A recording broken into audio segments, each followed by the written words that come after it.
Hello, Cougars. I have a book today called Owl Moon. This book won the Gold Caldecott Medal in 1988. It's by Jane Yolen and illustrated by John Schoenherr. I really like the way the author describes things and describes how things feel in this book. It was late one winter night, long past my bedtime, when Pa and I went owling. There was no wind, the trees stood still as giant statues, and the moon was so bright the sky seemed to shine. Somewhere behind us a train whistle blew, long and low like a sad, sad song.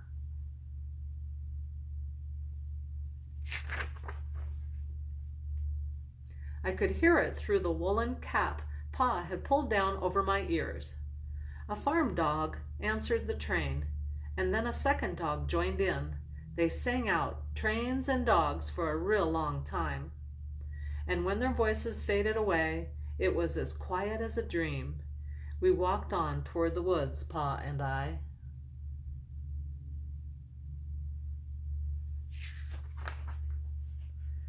Our feet crunched over crisp snow, and little gray footprints followed us. Pa made a long shadow, but mine was short and round. I had to run after him every now and then to keep up, and my short, round shadow bumped after me. But I never called out. If you go owling, you have to be quiet. That's what Pa always says. I had been waiting to go owling with Pa for a long, long time. We reached the line of pine trees, black and pointy against the sky, and Pa held up his hand. I stopped right where I was and waited.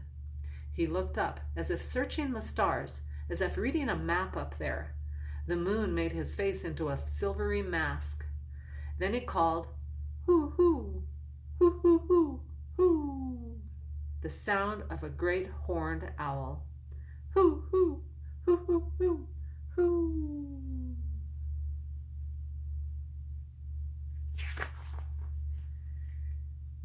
Again he called out, and then again. After each call he was silent, and for a moment we both listened. But there was no answer. Pa shrugged, and I shrugged. I was not disappointed. My brothers all said, sometimes there's an owl, and sometimes there isn't.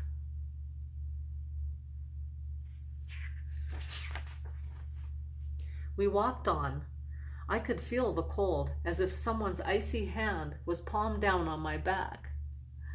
And my nose and the tops of my cheeks felt cold and hot at the same time. But I never said a word. If you go owling, you have to be quiet and make your own heat.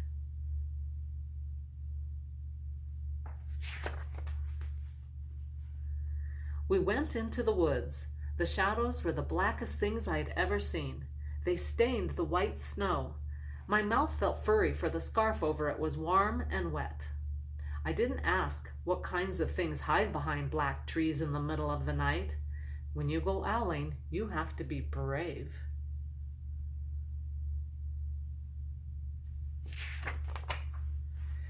Then we came to a clearing in the dark woods. The moon was high above us. It seemed to fit exactly over the center of the clearing, and the snow below it was whiter than the milk in a cereal bowl.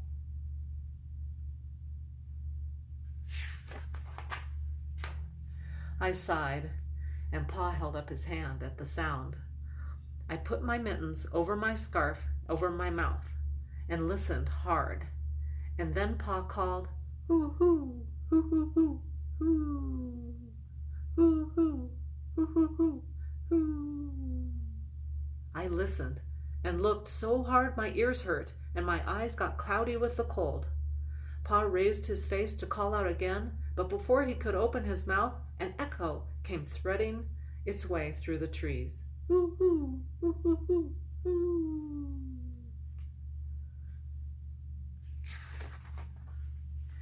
Pa almost smiled. Then he called back, "Hoo, hoo, hoo, hoo, hoo, hoo," just as if he and the owl were talking about supper or about the woods, or the moon, or the cold. I took my mitten off the scarf, off my mouth, and almost smiled too.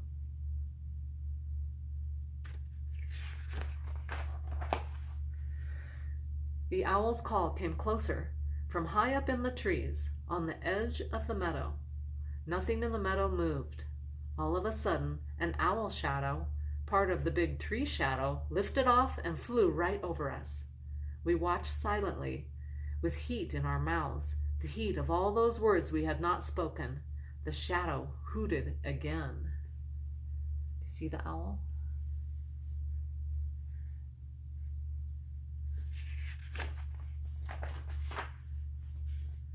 Pa turned on his big flashlight and caught the owl just as it was landing on a branch. I wonder what'll happen next.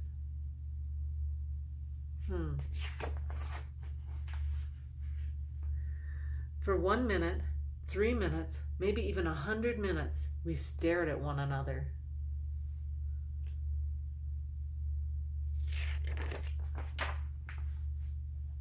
Then the owl pumped its great wings and lifted off the branch like a shadow without a sound. It flew back into the forest. "Time to go," Pa said to me. I knew then I could talk. I could even laugh out loud. But I was a shadow as we walked home.